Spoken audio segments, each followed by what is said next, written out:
તું ही एक चांडी हरिशंकरी ब्रह्म बाजे यखंडी तुही कच्छ रूपम उदधि बिलोही तुही मोहिनी देव દૈતા વિમોહી. આમ જળ નદી નાખે તો ન દેખાય, તો મર્યાદામાં રહેવું પડે ને, ઊભું ન રહેવાય. એટલે એ આમ વરો પકડી અને ઊભા રહી ગયા ને. પણ આની આ જુવાનની બોલી એટલી મીઠી ને કે આમ પોતાની કરાઈમાંથી માથું નાખી ગયા અને પછી આમાં આમાં આમાં આમાં પેલી વાત ઉપર ડોલે. બધી જગ્યાએ નવરાત્રી આવે, મેં એક રચના બધે સાંભળી છે, માળી મળ્યું મરડે રાસરા. તો એ રચના આપની છે. અમારા અખિલ ભારતીય તારણ સંમેલન નાગબાઈમાના નેહડે થયું ને ત્યારે મેં પહેલી વખત રજૂ કરી હતી. કૃતોનું લગભગ 2011 નમસ્કાર, લોકયાત્રામાં આપ બધાનું સ્વાગત છે અને હું છું આપની સાથે ભાવેશ દક્ષિણી. ઝવેરચંદ મેઘાણી એમના એક પુસ્તકમાં લખે છે કે વાત ડાહ્યાપણું એ સૌરાષ્ટ્રનો એક સંસ્કાર છે. એટલે કે અહીંનો બાળક છે એ એના સંસ્કારમાં જ વાત ડાહ્યાપણું હોય છે. એટલે કે વાતને કેમ માંડવી અને પ્રેક્ષકોની સમક્ષ કેમ રજૂ કરવી. હવે સામાન્યથી સામાન્ય માણસ જો આટલો વાત ડાયો હોય, એનામાં વાર્તા કથનની અદ્ભુત કળા જો સૌરાષ્ટ્રમાં સમાયેલી હોય, તો અહીંના જે શ્રેષ્ઠ વક્તાઓ હોય એ તો કેવા હોય એ એમને સાંભળી પછી આપણને ખબર પડે. અને એની વાણીના પ્રવાહમાં આપણને ક્યાં તાણી જાય, ક્યાં એક ચીજે આપણે એને સાંભળતા થઈ જાય એ પણ ન ખબર પડે. લોકયાત્રામાં આજે એક એવા આદરણીય વ્યક્તિત્વ સાથે વાત કરવાની છે કે વર્ષોથી એ લોક સાહિત્યના સ્ટેજને તો શોભાયમાન કરી જ રહ્યા છે, સાથે સાથે વ્યાસપીઠને પણ શોભાયમાન કરી રહ્યા છે. અને આ દાયકાઓના અનુભવ પછી તમને એક પણ એવી બાબત ન મળે કે સ્ટેજ પરથી એમને કોઈ વિવાદિત વાત કરી હોય. હંમેશા એમનો લક્ષ્ય એવો હોય છે કે સમાજમાં સારા સુસંસ્કારોનું વાવેતર થાય અને એના માટે સતત જહેમત કરે છે. સાથે સાથે એક સારા ઉત્કૃષ્ટ કવિ છે. એમનું ખૂબ અભ્યાસ છે, ખૂબ ખેડાણ છે ચારણી સાહિત્ય અને લોક સાહિત્યનું. આ ઉપરાંત એમને પદ્મશ્રી કવિ કાગ એવોર્ડ અને મેઘાણી એવોર્ડ, આ બંને એવોર્ડથી 2022 અને 23માં સન્માનિત કરવામાં આવ્યા છે. લોકયાત્રાનું સદભાગ્ય છે કે આવા વિદ્વાન વ્યક્તિત્વએ આપણને આજે વાતચીત કરવાનો અને એમના અનુભવનું ભાથું આ બધા દર્શકો સમક્ષ રાખવાનો મોકો આપ્યો છે. આદરણીય શ્રી લાખણસિંહભાઈ ગઢવી આપણી સાથે જોડાયા છે. જય માતાજી બાપુ, સ્વાગત છે. ખૂબ નિરાશિત આપની સાથે વાતચીત કરવી છે અને આપની પાસે જે અભ્યાસનો બહોળો સાગર છે એમાંથી થોડું ઘણું અંજળી પણ અમને મળે એવી અપેક્ષા સાથે સૌથી પહેલો પ્રશ્ન આપને અમે નાનપણથી, જેમ કે મારી વાત કરું તો મેં આપને લોક સાહિત્ય ક્ષેત્ર પ્રથમ સાંભળેલા સ્ટેજ ઉપરથી અને માર્મિક વાતો જાણવા મળતી, સમજ પ્રમાણે સમજાતી. તો પહેલો પ્રશ્ન એ થાય કે ઘણા બધા શબ્દો હોય છે કે ભાઈ લોક સાહિત્ય, ચારણી સાહિત્ય, ડાયરામાંથી રજૂ થતી બધી વાતો. તો એ લોક સાહિત્ય અને ચારણી સાહિત્ય આ બંને એક છે, એનો ભેદ શું છે? ખરેખર લોક સાહિત્ય કહેવાય કોણ? ચારણી સાહિત્ય, લોક સાહિત્ય, પૌરાણિક સાહિત્ય, વૈદિક સાહિત્ય, આમ તો વેદો થયેલું આવે. એમાં ચારણી સાહિત્ય અને લોક સાહિત્યમાં ઘણું અંતર છે. ચારણી સાહિત્ય એ ડીંગળ અને પિંગળની અંદર રચાયેલું છે. હિન્દી અને વ્રજ બે ભાષા મિશ્રિત જે ભાષા અમારી નીકળી અને પિંગળ સાહિત્ય કે. સંસ્કૃત સાહિત્ય, વૈદિક સાહિત્ય, પૌરાણિક સાહિત્ય મોટે ભાગે એ અક્ષરમેળ છંદોમાં લખાયેલું છે. દાખલા કે અનુષ્ટુપ છંદ તો એ અક્ષરમેળ હોય, માત્રા મેળ ન હોય. અને ચારણી સાહિત્ય છે એના મોટા ભાગના છંદો એ માત્રાત્મક મેળના લખાયેલા. એક અંતર એ છે. બીજું લોક સાહિત્ય છે એ લોકોમાંથી, લોકો દ્વારા અને લોકો માટે આવેલું સાહિત્ય છે. એને તમે ઇતિહાસની બહુ સાંકળવા જાવ ને, ઇતિહાસમાં સચવાયેલો છે પણ અભ્રંશ રીતે. પૂરેપૂરું લોક સાહિત્ય અને ઇતિહાસની અરે તમે ન કરી શકો કે ભાઈ આ કલાકાર છે એ વાર્તા કરે છે તો એ 100% ઇતિહાસને અનુરૂપ છે એવું ન બને. કારણ કે વાર્તા કરવાનો ભલે મેઘાણીએ લખી, પણ મેઘાણીએ લખી તો હોય અને સાંભળીને લખીને, જે કવિઓ પાસેથી સાંભળી છે. તો એ કર્ણ જે હાલી આવતી હોય એમાં અશુદ્ધિ આવવાની શક્યતા રહે. કાલ્પનિક જે કલાકારો છે એ વાંચવા કરતા સાંભળવાને વધારે મહત્વ આવે અને પછી રજૂ કરે સાંભળી એમાં અશુદ્ધિ રહેવા દે. એટલે લોક સાહિત્ય એ ઇતિહાસ નથી, છતાં ઇતિહાસથી બહાર નથી. ઇતિહાસને જાળવ્યો છે, ઇતિહાસને રાખ્યો છે ને ઇતિહાસવિદો ત્યારે ઇતિહાસ લખવા બે ત્યારે ઘણી વખત એ લોક બોલીનો, લોક ભાષાનો, લોક કવિનો આધાર પણ લેતા. એટલે લોક સાહિત્યિકામાં અને ધાર્મિક સાહિત્યમાં જમીન આસમાનનો ફેર કહીએ તો કહી શકાય. લોકગીતો, લોકઢાળના ગીતો એ બધા લોક સાહિત્યમાં આવે, જ્યારે ધાર્મિક સાહિત્યમાં છંદો, કવિતો, છપાખરાઓ આ બધું ધાર્મિક સાહિત્ય. તો ખાસ કેવું છે કે શ્રોતાઓ બે પ્રકારના હોય. એક તો જે પ્રાસંગિક સાંભળવા માટે આવ્યા હોય એમાં એમને આનંદ આવે. પછી ઘણા બધા યુવાનો અત્યારે એવા પણ હશે કે જેને આ સાહિત્યમાં ક્યાંક થોડું ઊંડું ઉતરવાની ઈચ્છા થાય, પણ જેવા કંઈક માહિતી મેળવવા જાય તો કદાચ દિશાહીન થઈ જાય, કદાચ એને પ્રોપર ગાઈડન્સ ન મળે. તો એક પ્રશ્ન એ થાય કે જે કંઈ પણ લોક સાહિત્યની પ્રસ્તુતિ થાય એમાં આપણે જે કાવ્યના પ્રકારો કીધા બધા, દુહા છે, છંદ છે, તો પહેલો પ્રશ્ન તો એ આપને કરવો એટલા માટે ગમશે કે આપનું દુહાનું પુસ્તક કે જે નટવર સત્સઈ છે, મેં રિસેન્ટલી જ વાંચ્યું, તો એમાં જે નાદ વૈભવ છે, જે વળોટ છે દુહાનો, એમાં જે એટલી બધી મજા આવે એને પઠન કરીએ તો પણ. તો પહેલો પ્રશ્ન એ કે દુહો એટલે શું અને દુહાના પ્રકારો કેટલા? દુહો, દોહરો, દોહો આવા નામ લીધા. અને દોહાને અમારા સાહિત્યમાં 10મો વેદ કીધું છે. દોહો 10મો વેદ, સમજે તેને ચાલે. પછી અમારા સાહિત્યમાં દુહાને ડાંગ કીધી. દુહો ડાંગ છે. કોઈ પણ હથિયાર હોય ને એ હથિયારની રીતે મારવું. બંદૂક મારવી તો આમ મારવી પડે, ભાલો મારવી તો આમ મારવું પડે, તલવાર મારવી તો ધાર પ્રમાણે આમ મારવી પડે, કટારી મારવી હોય તો આમ ફેરવીને મારવી પડે. દુહો એ કેવું હથિયાર છે કે એને પબડીઓ મારો તોય લાગે, આડી મારો તોય લાગે, ઊભી મારો તોય લાગે, ભાગતો ન ઘા કરીને મારો ને તોય લાગે. એટલે દુહાને ડાંગ કીધો. જેમ મારો ને દુહો લાગવા. હામાવાળો સમજદાર હોવો જોઈએ. ગેંડાની સાંભળી વાળો હોય તો એને બહુ ન લાગે, થોડો સમજદાર હોય ને તો એને દુહો લાગે. એટલે એને ડાંગ કીધો છે.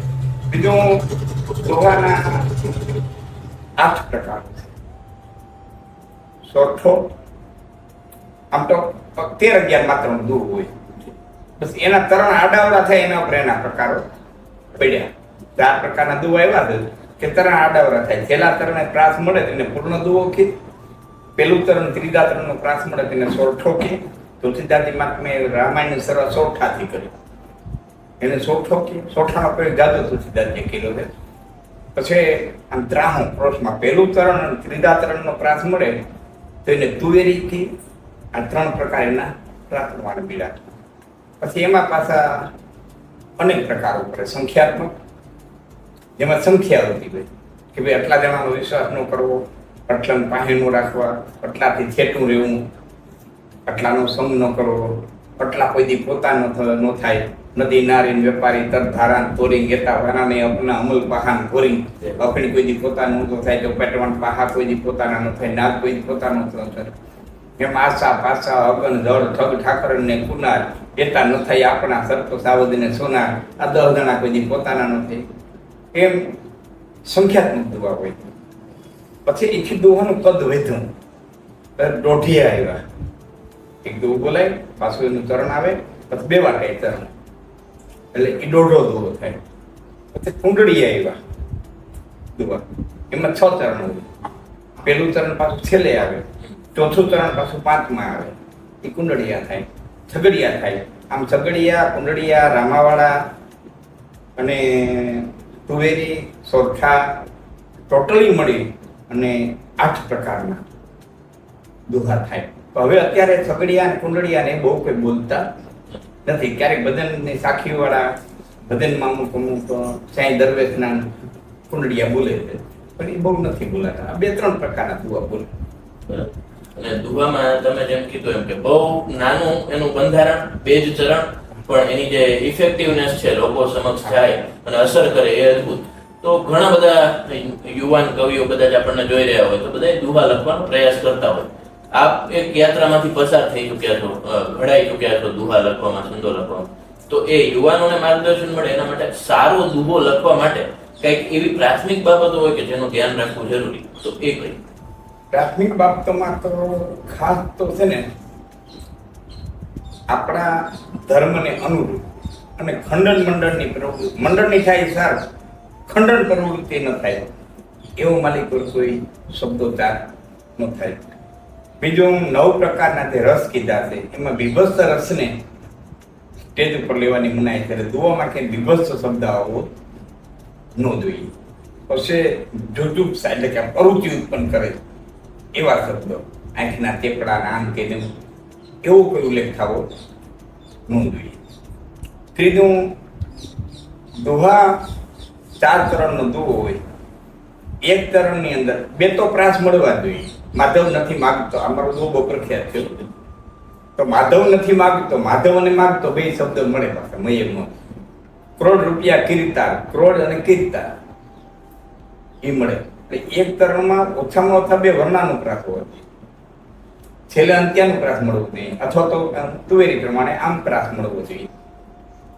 ત્રીજી વાત, દુહામાં અલંકાર હોવો જોઈએ, ઉપમા હોવી જોઈએ, ઉપમા અને અલંકાર હોવા જોઈએ. વાણી અલંકારિક હોવી જોઈએ, કારણ કે શરીર ગમે રૂપાળું હોય પણ એને પછી અલંકારિત કરો એટલે વિશેષ રૂપાળું. તો સર્વાંગે સુંદર દુહો કોને કહે? પહેલું ચરણ 13 માત્રાનું, પછી 11 માત્રાનું, પાછું 11 માત્રાનું, 13 માત્રાનું, એમાં 5મી માત્રા અને 10મી માત્રા, એટલે 5 ને 6 ભેરી થવી જોઈએ, 10 ને 11 ભેરી થવી જોઈએ. એને તાળ કહેવામાં આવે. એ તાળ મળવો જોઈએ. અને એમાંથી એક નાનકડી વાતમાંથી મોટામાં મોટો અર્થ નીકળે. તો તમને કહું, જી, બ્રહ્માનંદીનો દુહો છે. એક દુહાના 3 અર્થ થાય. દુહો એક, અર્થ 3.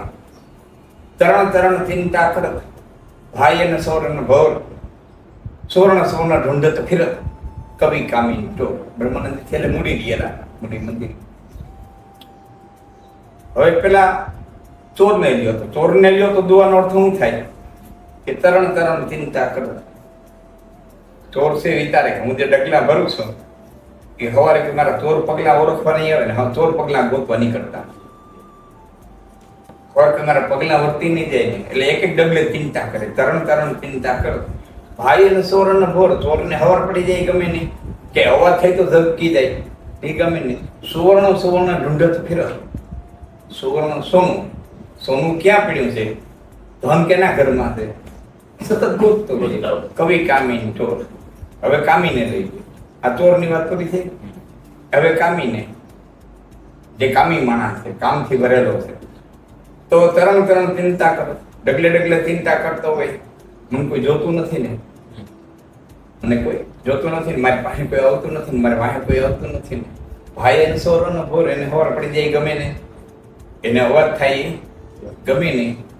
સુવર્ણ સુવર્ણ ઢૂંઢત ફિરત. સારું વર્ણ અને સારું વાન, સારો દેખાવ, રૂપાળું કોણ છે, ઊંચ કુળનું કોણ છે, જેથી વાત બહાર ન જાય, ખાનદાન કોણ છે.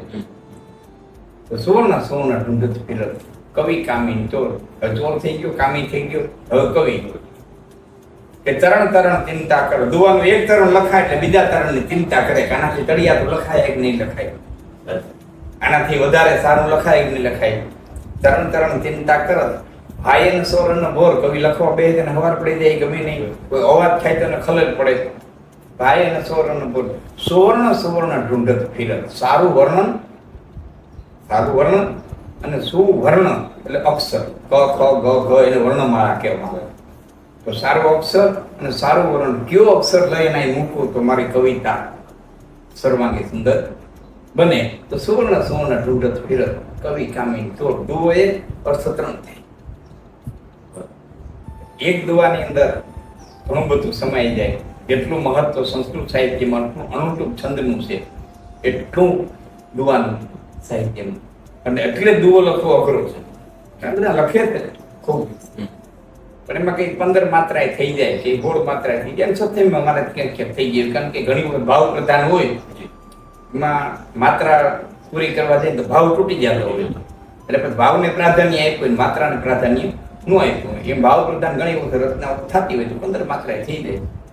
પણ નાનામાં થોડામાં જાદુ કહી દેવું એ દુવાનું રૂપ છે. અદ્ભુત. તમે જે વર્ણન કર્યું એક દુહાના 3 અર્થ, અને તમે જેમ વાત કરી કે પ્રયત્નો ઘણા બધા કરતા હોય. ભૂતકાળમાં આપણે ત્યાં કચ્છમાં પ્રજભાષાની પાઠશાળા હતી, કદાચ કોઈ ત્યાં જઈને અભ્યાસ કરી શકે, શીખી શકે, અથવા તો કોઈ ગુરુ માનીને કોઈ પાસે અભ્યાસ કરી શકે. હાલની પરિસ્થિતિ એ કદાચ કોઈને ઊંડાણપૂર્વક અભ્યાસ કરવો હોય તો કોઈ રેફરન્સ પુસ્તકો કે એવું કોઈ આપના જાણે? રેફરન્સ પુસ્તકોમાં તો છે જે રાજકવિઓના જૂના ગ્રંથાલયોને એના જે છે ને એમાં પુસ્તકો મળે. પછી અમારે એક ઉપલેટામાં આમ તો મારા કોઈના દીકરી એમને દીધેલા, ભાઈજીભાઈ કરીને કહેવી, એ પિંગળ નહીં ભણેલા, લોક ભારતીમાં ભણેલા. ભાઈજીભાઈ ચાટકા? હા, ભાઈજીભાઈ ચાટકા. પિંગળ શાળા અમારી લખપતમાં હતી, ભુજ પાઠશાળા, અને ભુજ મહારાજા ખર્ચો બધો પાડતા, કોઈ વિદ્યાર્થી ખર્ચો દેવાનો. બ્રહ્માનંદી એમાં ભણેલા, બ્રહ્માનંદી સ્વામી સંપ્રદાય વાળા. એનો 5 વર્ષનો કેમ કઈક અભ્યાસ હતો. છેલ્લા રાજકવિ પિંગળ શાળા ભણ્યો હોય ને એ રાજકવિ થઈ શકે. રાજકવિ થવું એને ગ્રંથ લખવો પડે, એ ગ્રંથ લખે પછી રાજકવિ થઈ શકે, અને પિંગળ ભણેલો હોવો જોઈએ. એટલે પછી એને રાજકવિનું બિરુદ જોડે, નકર કવિરાજ કહેવાય, કવિરાજ કહેવાય. રાજકવિનું બિરુદ બધા ન મળે. એ તો પિંગળ ભણેલા હોવો જોઈએ. એના છેલ્લા વિદ્યાર્થી, એટલે પાઠશાળા છેલ્લા વિદ્યાર્થી નહીં, પણ મેં મારી સાંભળના કે એના પછી કોઈ પાઠશાળાનો વિદ્યાર્થી જીવિત હોય મને હજી જાણવા મળ્યું નથી. એ જામનગર રાજકવિ ગુલાબપુરબા, એમના રાજકવિ નાનદાનજી બાલિયા, એ છેલ્લા રાજકવિ. અને ત્યાં વ્રજ પાઠશાળામાં અભ્યાસ કર્યા પછી એને અશ્વ પરીક્ષણ, જે સંસ્કૃતની અંદર શાલિહોત્ર શાસ્ત્ર છે, એ શાલિહોત્ર શાસ્ત્રને ચારણી સાહિત્યમાં કન્વર્ટ કર્યું, અને અશ્વ પરીક્ષણ શાલિહોત્ર એ ગ્રંથ લખ્યો, અને ગ્રંથને પ્રમાણિત કર્યો. પછી એને રાજકવિ પદ મળ્યું, અને એનો પરિવાર બધો જામનગર અત્યારે. એ પછી એમ થયું કે આ બધું રટાઈ જાય, એટલે જુનાગઢમાં લોક ભારતી શાળા શરૂ કરી પિંગળસિંહ બાપુએ, દક્ષણસિંહજીએ. એમાં બધા ભણેલા. મોટા લાખાભાઈ, મારા મામા, હરગુભાઈ, જેમનો હાસ્ય બહુ હરગુભાઈ, રાજવીરભાઈ, આ મારા મામા વાત કરતા બધા. અને એમાં ભાઈ ચાટકા એ ભણેલા.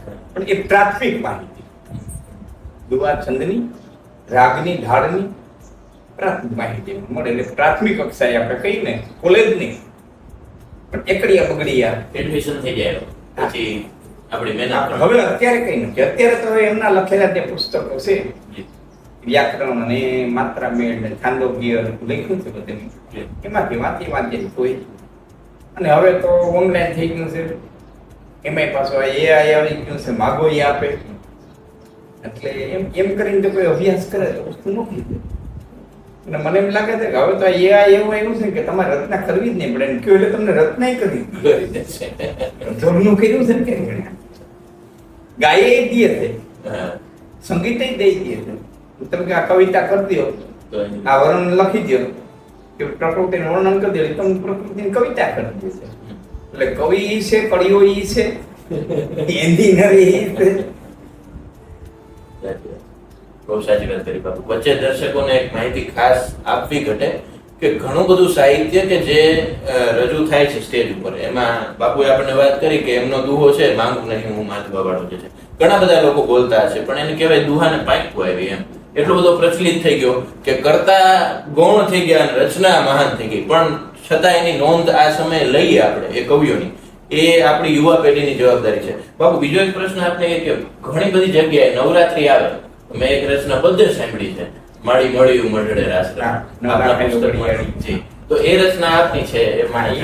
અમારો અખિલ ભારતીય તારણ સંમેલન નાગબાઈમાના નેહડે થયું ને ત્યારે મેં પહેલી વખત રજૂ કરી હતી. કૃતોનું લગભગ 2011માં એ રચના કરી અને એને પાછું બહુ આવે અને લગભગ કલાકાર ગાય છે અને હજી ગવાય છે, હજી જૂની નથી અને એ ઉતરી કવિતાને જે કઈ મારી દે હતી. આમ ખરેખર એ દુર્મિલા છંદ છે. મેં થોડુંક એનું કંપોઝ ફેરી દુર્મિલા છંદ છે. છંદના માત્રામાં છે, એના બંધારણમાં છે. પણ ઘણી વખત શું છે, જેવી રચના હોય ને એવો એને ઢાળ આપવો પડે.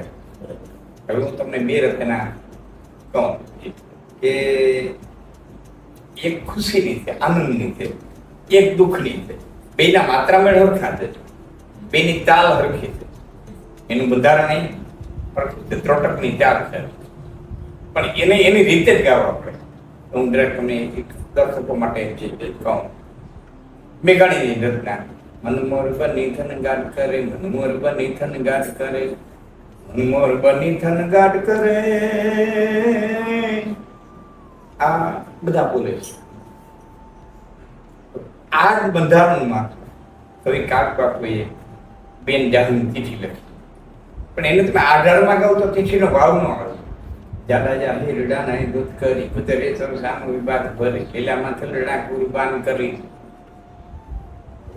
એનો ઉઠાવ ન આવે તો એને તમારે લોક ભોગ્ય અને સમાજના હૃદયની માલિક પર ચિઠ્ઠીનો એક ભાવ સ્થાપિત કરવો હોય તો એને એના જે કરુણતાથી બેન જાહલે નવઘણને ચિઠ્ઠી લખી એ કરુણતાના ભાવને લેવા તમારે આઢાળનું આવે તો કે જાડા હિરડાના જે દૂત કરી ગુર્જરેશ્વર સામ વિબાથ ભરી લીલા માથલડા કુરબાન કરી. લીલા માથલડા કુરબાન કરી. દિન જોરે કરી ગરવા ગઢમાં તારી જીતની નો બટું ઘોરડી. એની વાર કર જે ડિયા સતના આજ બાપ વિનાની ને ભીડ પડી. એ કરું તો જ કરું ભાવ લે આવી છે. વક્તામાં કરું ભાવ આવવો જોઈએ, શબ્દ વિનય સ્વર. વક્તા દાંત કાઢતો કાઢતો પીછી બોલે તો એનું પાણી ન એને એમાં ડૂબકી મારવી પડે, એના ભાવમાં ડૂબકી મારવી પડે. એમ 9 લાખારી વડિયાળ્યું છે એને મેં ગરબાનું રૂપ કર્યું છે. તો દોડિયા છન હજાર કુંબી લુંબી અંબર બદર બે વડ દોડિયા ગળલાડ કહેલી લાગમત આ છે. પણ એને ગરબાના રૂપમાં 9 લાખાયા ડોબડી જાડીયું ભેડીયું મળીયું મટડે રાત્રે ને મારી મળી ગરબા પાડે કંપોતે મેં એટલે લેખકની પોતાની એક મનોસ્થિતિ અને એના પ્રમાણે કે કઈ સારી રીતે ઓડિયન્સ સુધી પહોંચે બધા ખૂબ અદભુત વાત કરી બાબુ. આ વાત થઈ દુહા છંદ ની રજૂઆતની. કદાચ આપણે છંદ ઉપર જઈએ તો એ પાછો એક અલગ એપિસોડ થાય એટલો અઘરા વિષય છે. પણ હવે વાત ડાયાની મેં વાત કરી કે વાત ડાયો મલક સૌરાષ્ટ્ર, એમ દરેક પ્રદેશને વાત ડાયા પણ હોય, પણ આ સૌરાષ્ટ્રનો છે. તો એમાં એક વાત એ છે કે લોક વાર્તાની જે પ્રસ્તુતિ થાય તો એની અલગ અલગ શૈલી કઈ અને એમાં એની શું વિશેષતા? લોકવાર્તા બે શૈલીથી પ્રસારિત થઈ છે વધારે. કાનજી બાપા, કાનજી બુટા બાપા, તલાળા. એક કાનજી બાપા જે કરતા એ રવાજ ઉપર લોકવાર્તા કરતા, અને અમારા દાયરાના છે જે નાદ વૈભવની લોકવાર્તા છે. સંગીત પછી બહુ મોડું એવું લોકવાર્તા છે. એકાદ વાજિંત્ર હતું, કાનજી બાપા રવાજ વગાડતા. એ જૂની વાર્તાઓ મળે છે. ધારણથી કાંટા નામનો ચારણ હતો, ઈડર રાવકેલા નંબર પાસે જાય છે. આમ પોરબંદરથી વાત શરૂ થાય છે. એ તંત્ર વગાડતું પછી વિદ્યાનંદની વાત એક બહુ જૂની છે જંતરની. સંગીત તો હતું, ગાયકીમાં સંગીત હતું, લોકવાર્તામાં ક્યાંક ક્યાંક બુલેટ મળે સંગીતને, પણ એકાદા વાજિંત્ર મળે. હવે અત્યારે બહુ સંગીત વાગતું હોય ને, તબલા, બેન્જો, મદિરા, ઓર્ગન, તો વાર્તા ન થાય, વાતું થાય. ચાલુમાં તમે 2-2 મિનિટ 5-5 મિનિટની વાત કરી દો, વાર્તા ન થાય. વાર્તા માટે સંગીતને બંધ રાખવું પડે. હા, એકાદો બેન્જો કે નાનો સુર હાર્મોનિયમનો મળે, બેકગ્રાઉન્ડ તો વાયોલિન કે આમ તો ઉત્તમમાં ઉત્તમ વાયોલિન સુર આપે એના રાગ રાગણી, એટલે વાર્તા મંડે. વાર્તામાં માંડણી, ગૂંથણી, પણ હવે એ તો કોણ જાણે કેમ કે કોઈ કોઈ સ્વીકારવા તૈયાર નથી. હવને પોતાની રીતે સમાજને ગમે ધારાઓ 2 હાલે, પ્રેય અને શ્રેય. એક ધારા એવી હાલે છે કે સમાજનું શ્રેય કેમાં છે, હિત કેમાં છે એ કે છે, અને એક ધારા એવી હાલે કે સમાજને સારું શું લાગે છે, ઊંડી પાઇટમાં પડે તે ભલે પડે, સારું શું લાગે છે, એટલે મને 2 પૈસા દે છે, એટલે એને જેમ ગમે એમ કરે છે. પછી 10-15 જણા ઘોર કરતા હોય ને એ વાત ચાલુ હોય, અને મારે તેવા કલાકાર કેવું પડે, ભાઈ વાત ચાલતી હોય તો હું ઘોર કરવા આવતા નહીં, તો હું વાત કરી શકી ને હું તો ખરી જ ન હોઉં. પણ હવે એ માંડણી, ગૂંથણી ને એ દુવાથી વાત ઉપડે ને વાતમાં વાત આવતી જાય ને એમાં અલંકાર આવતા જાય ને એમાં ઉપમાઓ આવતી જાય, પાછી ફરી ફરીની દુવા એ વાત આવે, એટલું ઓડિયન્સ પાસે સમય નથી. અને વક્તા પાસે સમય નથી. તમને હું કહું તો એક તમને આશ્ચર્ય લાગશે સાંભળવાળા ભાઈઓને, આ દ્વારા સાંભળનારા. મેં જે જામનગર રાજકવિની વાત કરી, છેલ્લા ભણેલા નારણદાસજી બાલિયા, એમના દીકરા ભરતભાઈને ધ્યાન મારા મામાને ત્યાં આવે. માંડવાના દિવસે કાંજી બાપા આવ્યો, કાંજી બાપા આવ્યો, વાળો પડી ગયા. તે તો મોટી વ્યવસ્થા નંબરે ગરબીના માઇક અને 45 પેટી ડુંગરા મૂકી દે. એ વાસરડા મંદિરે ઓટો હતો, ઓટામાંથી ગાયલું પાસે દીધું, માઇક ઓછી દીધું. કાંજી બાપાએ રવા તૈયાર કર્યો, મોટી પાઘડી વાળતા બેઠા. અમે ડાયરો આવીને બેઠી ગયો, ગામ અમે મુંગળ નાખેલા, અમારો તારણ દાયરો, ગઢવી દાયરો, એ વાત હાલતી કરી. કરિયાવરની વાત માંડી, મેં ઘણી રીતે કરિયાવર વાત લખી દીધી, દેવા ખીલણ વાળી. એ વાત ન પર લગ્નનો પ્રસંગ હતો એટલે લગ્ન નામની વાત કરવી પડે. વાત કરનાર એ ધ્યાન રાખવું પડે. વાર્તા કાઢતા હું અતિ અઘરું છે, એ પણ થોડીક વાર પછી તમને કહું. કરિયાવરની વાત માંડી અને એ 9:30 બહુ ગણાતા. 9:15 વાગે વાર્તાની શરૂઆત કરી, 3 સાડા 3 થયા ને પછી તા પણ હવે ખરો છે. 3 સાડા 3 થયા ને ત્યાં સુધી મેં દેવા સિલણ નથી પૈણે આવ્યા નહોતા કે બાપા હવે કોઈ ફેરા થા, હું બધી વાર્તા પૂરી કરશું, જામને આવવાનું ટાણું થઈ. 6 કલાકે એક વાર્તા પૂરી થઈ નહોતી. આને માંડણી કહેવાય, આને ગૂંથણી કહેવાય, આને પુરવણી કહેવાય. વાર્તામાંથી વાર્તા નીકળતી જાય, વાતમાંથી વાત, એમાં દુઆઓ, એમાં છંદો, એના અલંકાર, એ તો પછી અદભુત. એમાં પછી રવાજની વચ્ચે વચ્ચે કરતા હોય. આ બધું વિસરાતું જાય છે. પણ મને એમ લાગે છે એક દી સમાજ માગશે, એક દી સમાજને પ્યાસ ભરશે. કદી જો કોઈ કેનારા હોય તો સારું, નહીં હોય એમ આપણે ન કહી શકીએ. બહુ રીતના વસુંધરા ધરતી ક્યારે ઉત્પન્ન કરે કાંઈ નક્કી ન હોય. માંગ સમાજની અસર હોતી આવશે, અસ્તિત્વ મોકલ છે. પણ વાર્તા છે ને કે જે તે કાળની સંસ્કૃતિ, બોલી, પહેરવેશ અને વાર્તાકાર થવું કઠિન શબ્દો મેં એટલા માટે વાત કરતો કે સાહિત્યકાર થઈ શકાય. થોડા દુઆ શીખી લઈએ, થોડા હાસ્ય શીખી લઈએ, થોડા જોક શીખી લઈએ, અને 2-3 ટૂચકા શીખી લઈએ, 2-3 નાની વાતો શીખી લઈએ, અને 2-3 ધપાખરા થઈ ગયા. કારણ ક્રેઝ આવેલો ધપાખરાને, 2-3 ધપાખરા શીખી લઈએ, 5 કલાકમાં મોટી આવી જાય, અને 2 કલાક મોટી કરી લઈએ તો એ લોકસાહિત્ય થઈ ગયું. લોક વાર્તાકારે ઘણું બધું ધ્યાન રાખવું પડે. પેલી વાત તો એ કે હું ક્યાં પ્રસંગે આવ્યો છું, લગ્નના પ્રસંગે છે કે મરણના પ્રસંગે છે, ભાગવત પ્રસંગે ડાયરો છે કે મૃત્યુની પાછળ ડાયરો, એ પ્રમાણે વાર્તા માંગવી પડે. પછી વાર્તા કરે બીજી વખત એ જોવું પડે, રાજપૂત દાયરામાં છું, કાઠી દાયરામાં છું, આયર દાયરામાં છું, મેર દાયરામાં છું, તો એને અનુરૂપ વાર્તા માંગવી પડે. એ રાજપૂત સમાજમાં હોય અને એને અનુરૂપ વાર્તા માંડવી હોય, ત્યાં પાછું જોવું પડે તાવડામાં શું કે જાડેજામાં શું કે રાયદાતામાં શું કે, તો એને અનુરૂપ માંડવી પડે. વાર્તા માંડ્યા પછી એને એ ખબર હોવો જોઈએ કે હું જે દાયરામાં વાત કરું છું એમાં ભાભી કહેવાના રિવાજ છે કે નહીં, બે પાત્રોને સંવાદ કરાવવો છે, વાત કરાવવી છે, લાટ કાઢવાના રિવાજ છે કે નહીં, પરદ છે કે નહીં.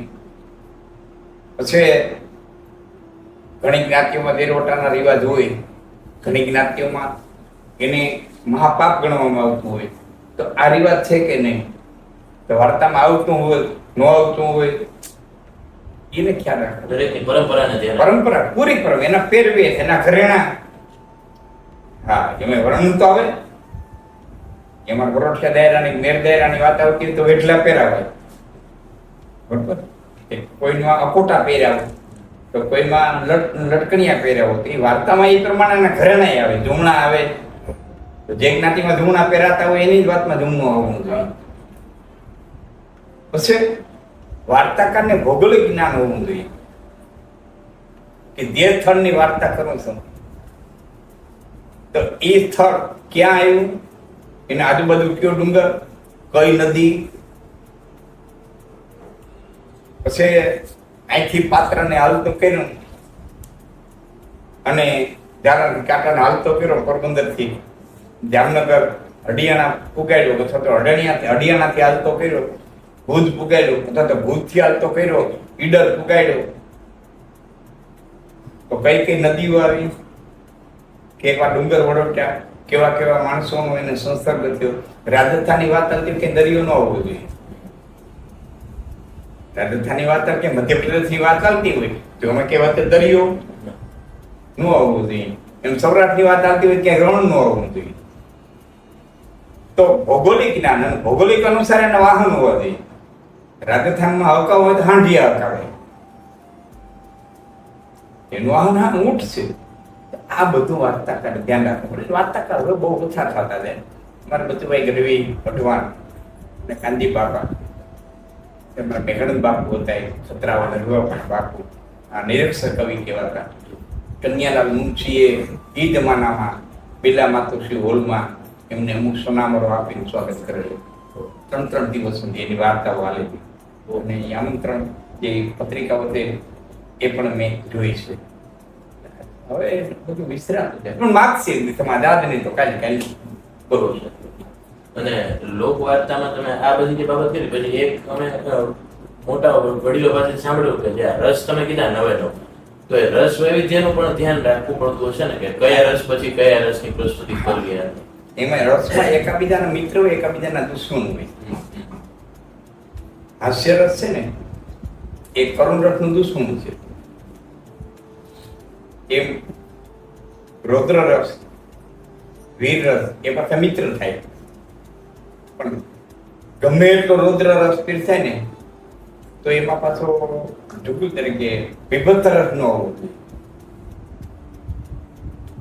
એટલે ટૂંકમાં માનો ને કે માંસ ને આતરડા આ બધા વર્ણો આવે ને, અમુક રસ સ્ટેજમાંથી લેવાનું મને શૃંગાર મર્યાદામાં લેવાય, શૃંગાર પૂરું ન લેવાય. તો બાપુ, આપે લોક સાહિત્યના વિષય ઉપર ઘણી બધી ચર્ચાઓ વાત કરીને ખૂબ અમૂલ્ય અમને પણ એ લાહો મળ્યો સમજવાનો, જાણવાનો. બધું અમારી દિશાઓ નવી ખુલી રહી છે તમારી સાથે જેમ વાતચીત કરી રહ્યા છીએ.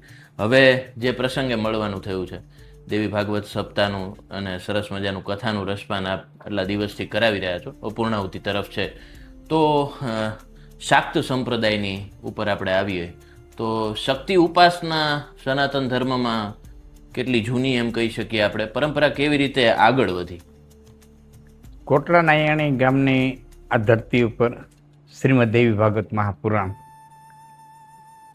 અમારે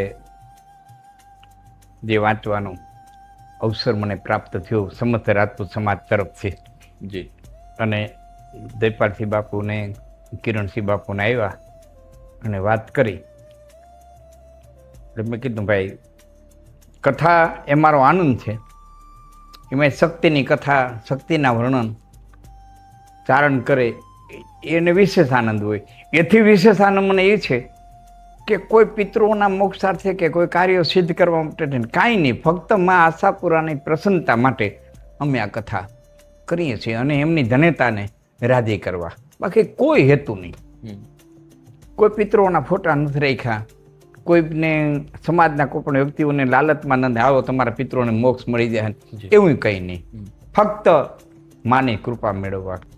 બીજું શક્તિ ઉપાસના બહુ જૂની છે, વેદમાં પણ ગીરાદેવીનો ઉલ્લેખ છે અને મારા માતૃદર્શન નામના ગ્રંથની અંદર શક્તિ ઉપાસના કેટલી જૂની છે એ કેટલા ને કેટલાય પુરાણોના ઉલ્લેખો, એના શ્લોકો બધા પિંગળસિંહ બાપુએ, પિંગળસિંહ પાયક, હા, પિંગળસિંહ બાપુએ બધા માતૃદર્શન નામના ગ્રંથોમાં બહુ આપ્યું છે. શક્તિ ઉપાસના બહુ જૂની, આમ તો કહી તો બ્રહ્માંડની ઉત્પત્તિથી શક્તિ ઉપાસના છે. ડુંગરેજ બાપા એમ કહેતા કે ભાગવતનો જે શ્લોક છે ને એનું છેલ્લું ચરણ છે શ્રી કૃષ્ણ વયમનું. એના સચિદાનંદ રૂપા એ પેલો જે શ્લોક છે એનું છેલ્લું ચરણ શ્રી કૃષ્ણ વયમ નમો. હવે શ્રી કૃષ્ણ વયમ નમોનો ડોંગરેજ બાપા એવો અર્થ કરતા કે કૃષ્ણ વયમ નમો ખાલી નથી લખ્યું વ્યાસે, શીખ આગળ લગાડ્યો.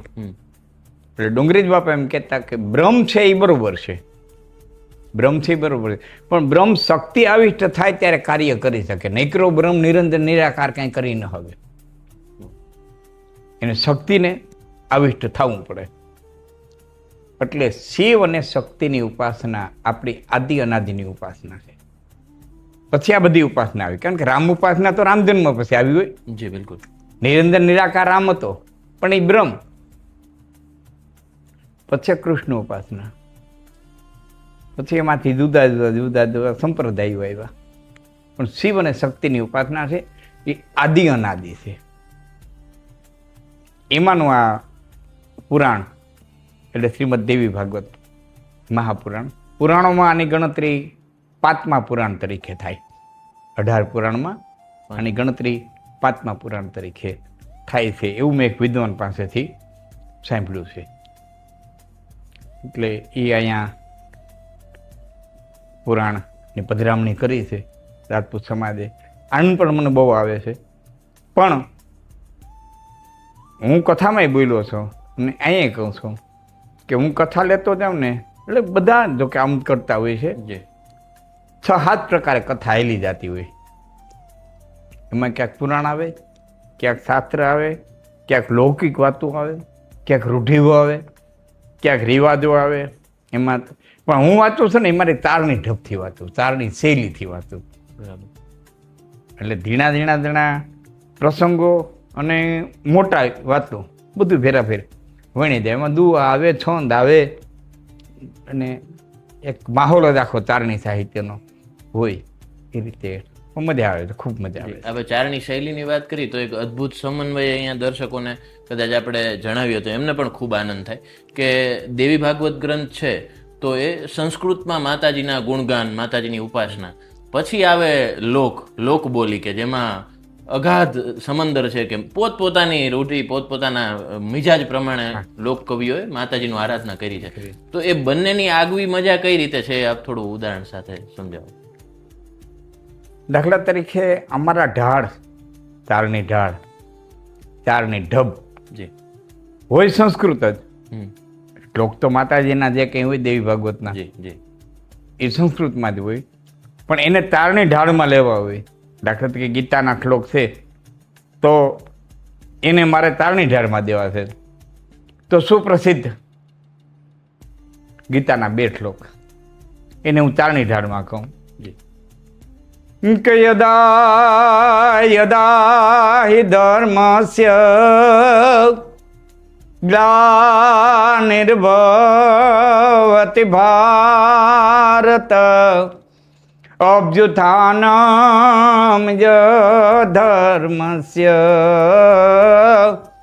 તદાત્માનમ સૃજામ્યહમ પરિત્રાણાય સાધૂનામ વિનાશાય તદોસ્કૃતામ ધર્મ સંસ્થાપનાર્થાય સંભવામિ યુગે યુગે. અમારો ઠાળ. એટલે આખું વાતાવરણ હા, એ ચાણી ઢબમાં વાતાવરણ. જી બિલકુલ. આપ જ્યારે આ ગાતા હતા ને, મને સ્મરણ થયું આઈસી સોનલમાની એક બહુ પ્રવચનની જૂની એક ઓડિયો ક્લિપ છે. એમાં એવું કહે છે કે સંગીતથી અત્યારે જેમ રજૂઆત થાય છે તમે કીધું એમ, પણ ચારણો પાસે જે નાદ વૈભવ છે એમાં પ્રકૃતિ એને સાથ પુરાવે. કે ક્યાંક ખેતરમાં બેઠો બેઠો ગાતો હોય તો પ્રકૃતિ સાથ પુરાવે. નાદ વૈભવ એને સંગીત એની હારે હાલે, એને સંગીત હારે હાલવું ન પડે. જી. તો માતાજીની આરાધનાની વાત છે તો કોઈ એવી રચના કે જેને આ સાજ વગર તમે રજૂ કરી અને કંઈ દર્શકોને સંભળાવવા માંગતા હો? હા, ચંદ બિરદાએ જ્વાલામુખી દેવીની સ્તુતિ કરી છે અને અર્ધેથી લઉં. જી. તું એક ચાંડી હરિશંકરી બ્રહ્મ બાજે અખંડી તુહી કચ્છ રૂપમ ઉદધિ બિલોહી તુહી મોહિની દેવ દૈતા વિમોહી એ તુહી જાગતી જ્યોતિ નિદ્રાન લેવે તુહી જીત દેની સદા દેવ સેવે અજોની ન જોની ઉસાસી ન સાસી ન બેઠી ન ઊભી ન પોઢી પ્રકાશી. આમાં સંગીતની જરૂર ન પણ આમાં સંગીત ભેરું હાલે નહીં.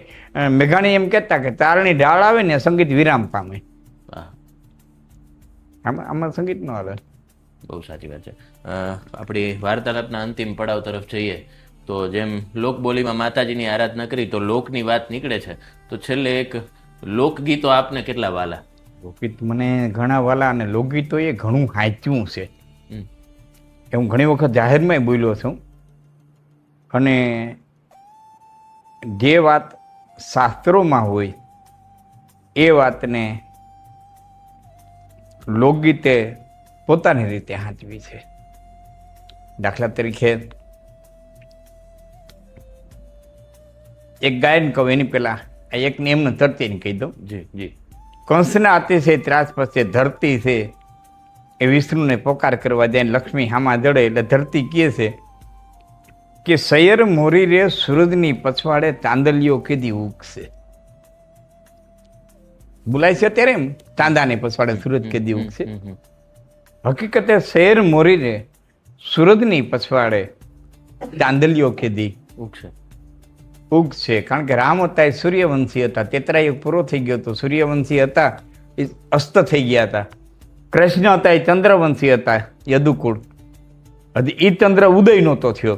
એ વચ્ચેના ગાળામાં કંસનો ત્રાસ વધ્યો એટલે ધરતીએ કીધું કે સૈયર મોરી, કારણ કે એક પતિની બે પત્નીઓ ભેરી થાય ને એટલે કાં સૈયર કહે ને કાં બેન કહે. લક્ષ્મી છે વિષ્ણુ પત્ની, ધરતી છે વિષ્ણુ પત્ની, વિષ્ણુ પત્ની નમસ્તુભ્યમ.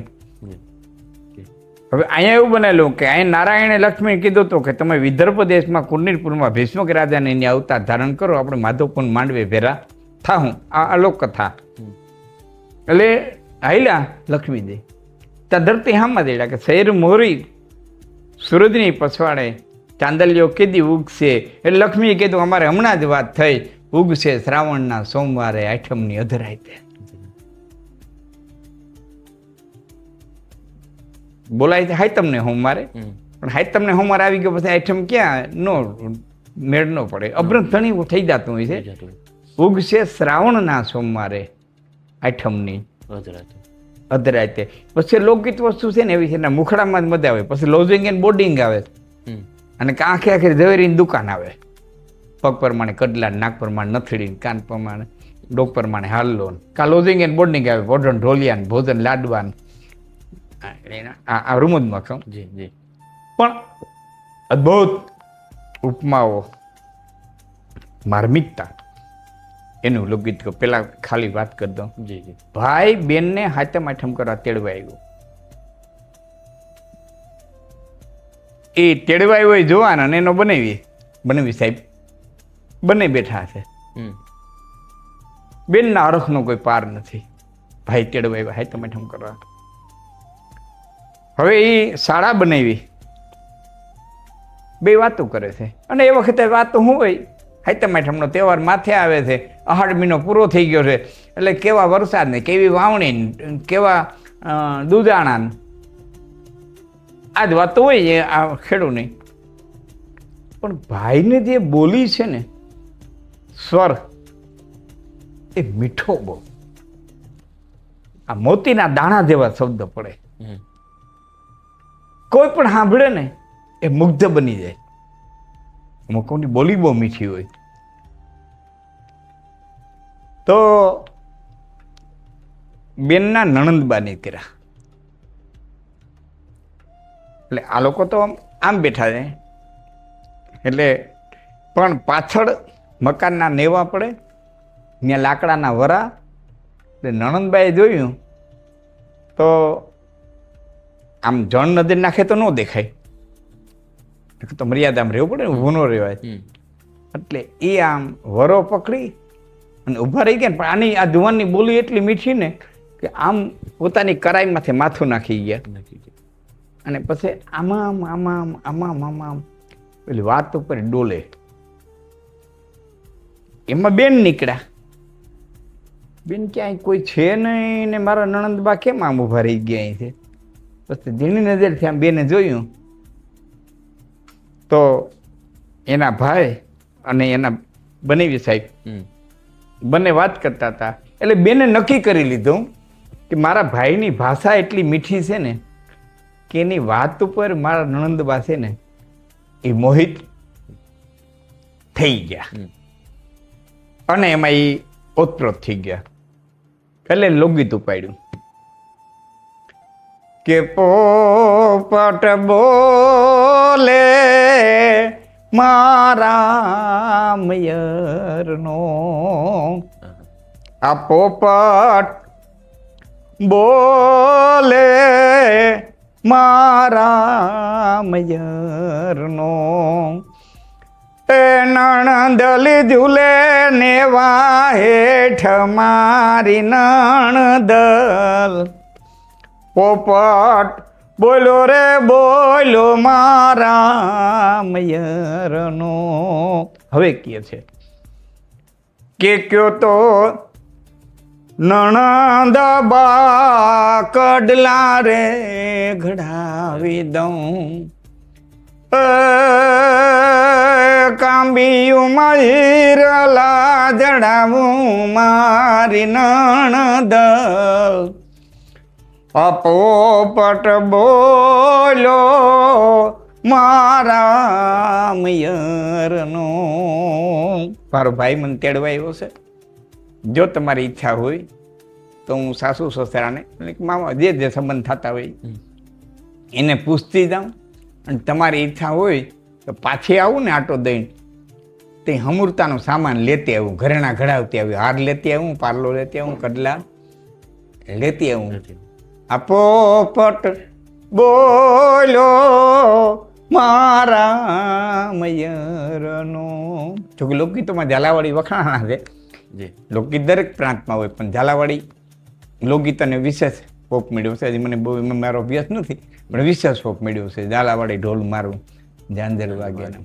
એટલે ઘણું બધું લોકગીતો એ ઘણું વાંચ્યું છે. ઇતિહાસ વાંચવા છે, કથાઓ વાંચવી છે, શાસ્ત્રોની વાતો વાંચવી છે, સુખ દુઃખ વાંચવા છે. બેનો દીકરીઓ ને હવે તો આ સમય નથી રહ્યા પણ જે તે વખતના સમય હતા એ વખતેના પંખેડાઓને આપેલા સંદેશા વાંચવા છે, હાલરડા વાંચવા છે. એટલે લોકગીતો એ ઘણું વાંચ્યું છે અને એ લોક સાહિત્યનું એક અંગ છે. લોકગીત વિનાનું લોક સાહિત્ય અધૂરું છે. આમથી. જી બાપુ, આપે લોક સાહિત્યની, શક્તિ ઉપાસનાની અને છેલ્લે અમારા ઉપર વાલ રાખીને લોકગીતની પણ વાત કરી અને આપ લોકયાત્રામાં જોડાયા એ બદલ આદરણીય લાખણસિંહભાઈ આપનો ખૂબ ખૂબ આભાર. જય માતાજી. મને જે કંઈ પૂછ્યું એ મારી બુદ્ધિ અનુસાર મેં એમાં જવાબો આપ્યા છે. એમાં ક્યાંક થતી હોય તો વિદ્વાનો ક્ષમા કરજો. અને આ લોક સંસ્કૃતિ, લોક વ્યવહાર, લોક બોલી અને લોક ભાષા જીવંત રહીએ. ભલે એનો વ્યવહારિક રીતે ઉપયોગ ઓછો કરીએ પણ જીવંત રહીએ, જેથી આના જે અર્થો છે એ સમજવામાં વાર ન લાગે. અને આ બધું જીવતું રહીએ એવી માં ભગવતી આશાપુરાને પ્રાર્થના કરી વિરમું છું. જય માતાજી. જી બાપુ, ધન્યવાદ. તો આ હતા લાખણસિંહભાઈ ગઢવી કે જેમણે આપણી સાથે ખૂબ ડેપ્થમાં સંવાદ કર્યો લોક સાહિત્ય અને શક્તિ ઉપાસનાને લઈને. અમે હંમેશા કહીએ છીએ કે લોકયાત્રા પાસે કોઈ એવી લાયકાત નથી કે આ બધા વિદ્વાનો અમારી સાથે વાતચીત કરે. માત્ર ને માત્ર અમે સાંભળવા ઉત્સુક છીએ જે કાંઈ પણ આવા લોકો કે જે તે ક્ષેત્રમાં નિપુણતા ધરાવે છે, અભ્યાસુ છે અને પાછી ગરિમા જાળવીને બેઠા છે. તો આવા કોઈ પણ વ્યક્તિત્વ આપના ધ્યાનમાં હોય તો આપ અમને ચોક્કસ જણાવશો. અમે અમારા માધ્યમથી એમની વાતોને આપના સુધી પહોંચાડવાનો પ્રયાસ કરીશું, કેમ કે અમે હંમેશા કહીએ છીએ કે લોકયાત્રા લોકોની વાતોને લોકો સુધી પહોંચાડવાનું માધ્યમ. ધન્યવાદ.